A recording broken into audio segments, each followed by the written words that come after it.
अस्सलाम वालेकुम व्यूअर्स, मैं इम्तियाज़ सियाल, आप देख रहे हैं सियाल स्टेट का YouTube information channel related to real estate. उम्मीद करता हूँ साथ दोस्त खैरियत से होंगे। अल्लाह ताला आपको अपनी ज़मान में रखे। स्पेशल सलाम मेरा वर्सेस पाकिस्तानियों को। आज हम वीकली अपडेट के ऊपर बात करेंगे और मैंने कहा रोज़ दफ्तर में बैठ के अपडेट देते हैं। आज हम ओपन फील्ड में चले जाते हैं। तो अभी हम फेज़ 8 में आए। फेज़ 8 WOT और U और V ब्लॉक के संगम में जो चौक है वहाँ पे खड़े। बताता चलूँ कि वीक में कैसा कारोबार रहा और कमिंग वीक में क्या सूरत हाल है। अगर हम बात करेंगे ऑन ग्राउंड फेजेस की, तो फेज़ 7 बेहतरीन परफॉर्म कर रहा है। 9 प्रिज्म की आपने वीडियो देखी होगी। 9 प्रिज्म के अंदर बेहतरीन काम हो रहा है। G और F को पोजीशन दे रहे हैं, बाकी भी रेडी और काम उसमें हो रहा है माशाल्लाह, और इन्वेस्टमेंट भी वहाँ पे बनती है। उसके ऊपर अलहदा से वीडियो मैंने दी। बाकी फाइल्स के अंदर ये हुआ कि 2 वीक में मार्केट काफ़ी स्लो मोशन रही, लेकिन उसके बाद जो रेट ओपन हुए हैं तो रेट काफ़ी ऊपर चले गए। यानी कि अगर हम ये बात करें कि 90 के ऊपर कनाल थी और उसको जंप करवाया 110 115 की ब्रैकेट में। 5 मरला 30 की थी, वो 37-8 पे लेके चले गए।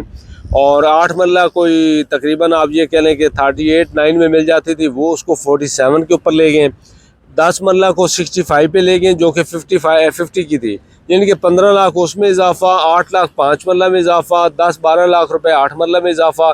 और कनाल में तकरीबन आप ये कह लें कि कोई 25 लाख का 20-25 लाख का इजाफा किया। कमर्शियल के अंदर अगर हम बात करते हैं तो कमर्शियल के अंदर भी बहुत ज़्यादा इजाफा हुआ कि 150 48 50 से उठा के तो एफिडेविट को डायरेक्टली 180 में 75-80 पे लेके चले गए। कहने का मतलब ये कि ये इम्प्रूवमेंट हुई है इस वीक के अंदर। जो वीक गुजरा है हमारा, इसके अंदर मार्केट में जो फाइल्स थी उनका रेट बहुत ज़्यादा अप हुआ। काफ़ी परसेंटेज के हिसाब से रेट अप चला गया। तो आप ये, मैं रियलिटी नहीं कहता एक चीज़ में, क्योंकि मैंने हकीकत बताना होती है। फेक चीज़ मैंने कभी बताई नहीं अल्हम्दुलिल्लाह से कि ये रियलिटी नहीं है। रियलिटी इसको मैं तब मानता जब डिमांड होती, कस्टमर फ्लो होता और उसके अंदर कस्टमर उठाता फाइल्स को। अभी ये इन्होंने इन्वेस्टर्स ने आपने होल्ड किया है, फाइल होल्ड करके रोक के 2 हफ्ते की शार्टें क्रिएट करके उसके बाद इसको ऊपर ले गए। तो मेरे ख्याल में ये रियलिटी नहीं होगी। रियलिटी तब बननी है रेट्स की जब मार्केट में ट्रांजैक्शन भी उस एवरेज से होंगी। बाकी अगर 7 को देखते हैं तो 7 के अंदर इस वक्त इन्वेस्टमेंट पॉइंट ऑफ व्यू से भी बहुत सा क्वेश्चन बाकी है साथ में, क्योंकि अगर हम कंपेयर करेंगे दूसरी वीडियोस में आप देखेंगे तो मैं आपको फेज़ 6, 7 और 8 में अभी मैं खड़ा हूँ, इन तीनों फेज़ों को कंपेयर करूँगा। बाकी मैं 9 प्रिज्म को और 10 को कंपेयर करता रहता हूँ। लेकिन आज क्योंकि वीकली अपडेट है, वीकली अपडेट के अंदर हम बताते हैं आपको ओनली कि मार्केट के पिछला वीक में बिज़नेस कैसा रहा। तो पिछले वीक में काम बेहतरीन वैसे रहा है। एवरेज रेट्स का आपको बता दिया कि आप चले गए थे, और भी बहुत ज़्यादा फास्ट नहीं है मार्केट, रिदम में आना शुरू हो रही है मार्केट, आस्ता आस्ता रिदम में आना शुरू हो रही है। लेकिन बहुत अगर आप फास्ट कहते हैं तो मैं फास्ट नहीं कह सकता, क्योंकि ट्रांजैक्शंस का हिसाब भी देखता हूँ, क्यूरीज का हिसाब भी देखता हूँ, मार्केट के अंदर बैठा हूँ और मार्केट के लोगों के साथ अटैच हूँ, तो मुझे पता होता है कि कितना फास्ट काम चल रहा है। लेकिन अगर हम बात करें लाहौर की, तो लाहौर मजमूई तौर पे काम बेहतरीन रहता है कि इसके अंदर आपका काम चलता रहता है, कहीं ना कहीं जाके डील्स निकलती रहती हैं। लेकिन हम अदर सिटीज़ की बात करें, गुजरांवाला भी उस तरह का पीक नहीं पकड़ सका, मुल्तान ने भी नहीं पकड़ी। लेकिन मुल्तान के अंदर रियलिटी है कि मुल्तान बहुत बड़ा सेक्टर है, उसके अंदर काम होना है और फ्यूचर में वहाँ पे बहुत ज़बरदस्त आप लोगों को फ़ायदा हो सकता है आप अगर वहाँ पे इन्वेस्टमेंट रखते हैं। लेकिन वीक में काम मिला जुला रहा वहाँ पे भी। ओवरऑल क्वेटा ने भी बहुत कोई ज़्यादा परफॉर्म नहीं किया, बीच में थोड़ी सी हलचल हुई थी, उसके बाद नहीं।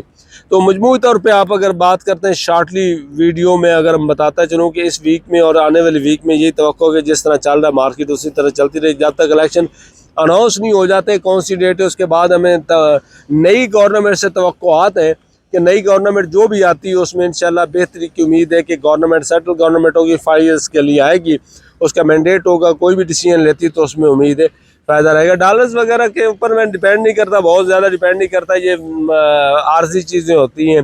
गोल्ड नीचे आ गया, स्टॉक एक्सचेंज इस तरह होगी, डॉलर नीचे आ गया, ऊपर आ गया, पेट्रोल की कीमतें ऊपर चली गई, नीचे आ गई, ये सारी रिलेट करती हैं हल्का सा हमारे काम के साथ। जो है बेसिक रिलेट करता है सबसे ज़्यादा वो ये होती है कि सेटल गवर्नमेंट जो है वो स्ट्रॉन्ग है, उसकी पॉलिसीज़ क्या है, टैक्सेस के हवाले से क्या है, और जो हमारे नॉन फाइलर है, फाइलर है, उनके लिए क्या रिलीफ है। ये सारी चीज़ें मिलती हैं तो जाके मार्केट स्मूथ होती है और ऊपर जाती है। बाकी ये छोटी मोटी चीज़ों के ऊपर मैं नहीं समझता कि कोई ज़्यादा असर पड़ता है। तो कोशिश की मैंने आज सारा समेट के आपको बताऊं कि किस तरह की मार्केट की सिचुएशंस है, और कमिंग वीक के अंदर भी हम बताएंगे कि किस तरह की सिचुएशंस आने वाली है। तो इंशाल्लाह हम आपके साथ हैं, आप हमारे साथ रहिएगा। 03228888 429। तो इस वीडियो के लिए दे इजाज़त, नेक्स्ट वीडियो मिलते हैं। अल्लाह हाफिज़।